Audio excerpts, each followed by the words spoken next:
Big boss മലയാള സീസണിലെ ആദ്യ ദിവസം തന്നെ നിരവധി കണ്ടന്റുകളാണ് പ്രേക്ഷകർക്ക് ലഭിച്ചത്.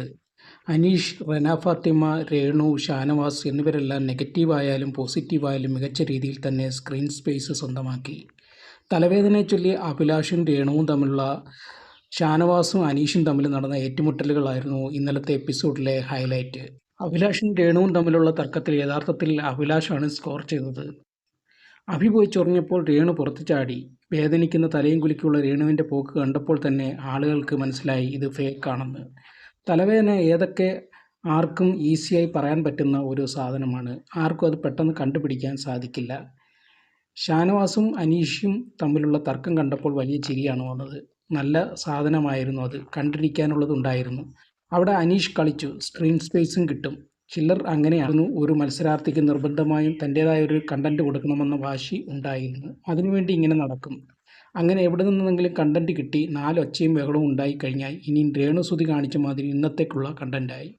തലവേദനയിൽ മുങ്ങിയ ദിവസമായിരുന്നു മൊത്തത്തിൽ ഇന്നലെ.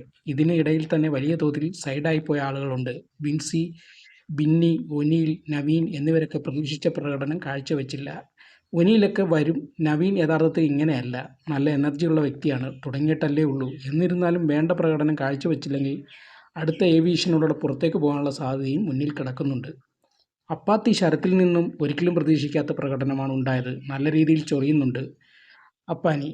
അക്ബർ, അഭിലാഷ് എന്നിവരുള്ള ഒരു ബെൽറ്റ് അവിടെ ഇപ്പോഴും സെറ്റാകുന്നുണ്ട്. എന്നാൽ അവർ തമ്മിൽ അടുപ്പിക്കാനുള്ള പണി ബിഗ് ബോസ് ചെയ്യും. എപ്പോഴും നോക്കിക്കോളൂ, അടി പൊട്ടിക്കാനുള്ള പണി ബിഗ് ബോസ് ചെയ്യുക മോർണിംഗ് ടാസ്കിലാണ്.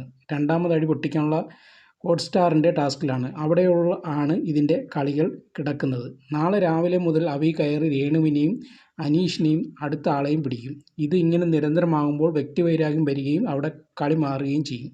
അവിടെയാണ് ശരിക്കും കളി മാറുന്നത്. അനീഷ് ഒറ്റയ്ക്ക് പോകാൻ ശ്രമിച്ചാൽ അപ്പുറത്ത് രേണുവും അതേ സ്ട്രാറ്റജി തന്നെ പുറത്തെടുക്കും. ഷാനവാസ് കോമഡി ലെവലിൽ ക്ലിക്കാകുമെന്നാണ് തോന്നുന്നത്. പക്ഷേ മറ്റ് വസ്ത്രത്തിൻ്റെ പേരിൽ കഴിഞ്ഞ ദിവസം നടത്തിയതുപോലുള്ള വർത്തമാനം പറയാതിരുന്നാൽ മതി. അല്ലാതെ ഒരു കുലപുരുഷൻ സെറ്റപ്പിലേക്ക് പോവുകയാണെങ്കിൽ അത് അംഗീകരിക്കാൻ സാധിക്കില്ല.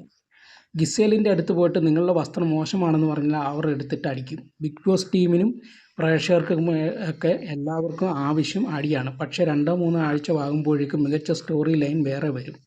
അത് കാണാനും ആളുകൾക്ക് താല്പര്യമുണ്ടാകും. എന്തായാലും വരുന്നത് വൻ അടിയുടെ കാലമാണ്. രേണുസുതി എത്ര കാലം പിടിച്ചു നിൽക്കുമെന്നാണ് നമ്മൾ നോക്കിക്കാണുന്നത്.